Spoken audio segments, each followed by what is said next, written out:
স্বেচ্ছাসেবক জনতা গড়ে তোলো একতা।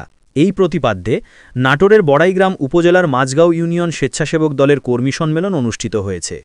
রবিবার বিকেলে উপজেলার মাঝগাঁও ইউনিয়ন স্বেচ্ছাসেবক দলের আয়োজনে তিরাইল মাদ্রাসা মাঠে এই কর্মী সম্মেলন অনুষ্ঠিত হয়।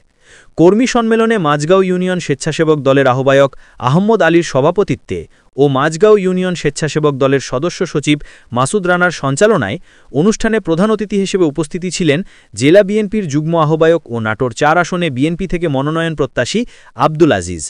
এ সময় অন্যান্যের মধ্যে উপস্থিত ছিলেন উপজেলা স্বেচ্ছাসেবক দলের আহ্বায়ক মিজানুর রহমান, সদস্য সচিব শাহিনুর খলিফা, শাহিন, যুগ্ম আহ্বায়ক কাউসার আহমেদ শাওন, যুগ্ম আহ্বায়ক শাহেদ খান জটসহ উপজেলা ও ইউনিয়ন স্বেচ্ছাসেবক দলের বিভিন্ন স্তরের নেতৃবৃন্দ।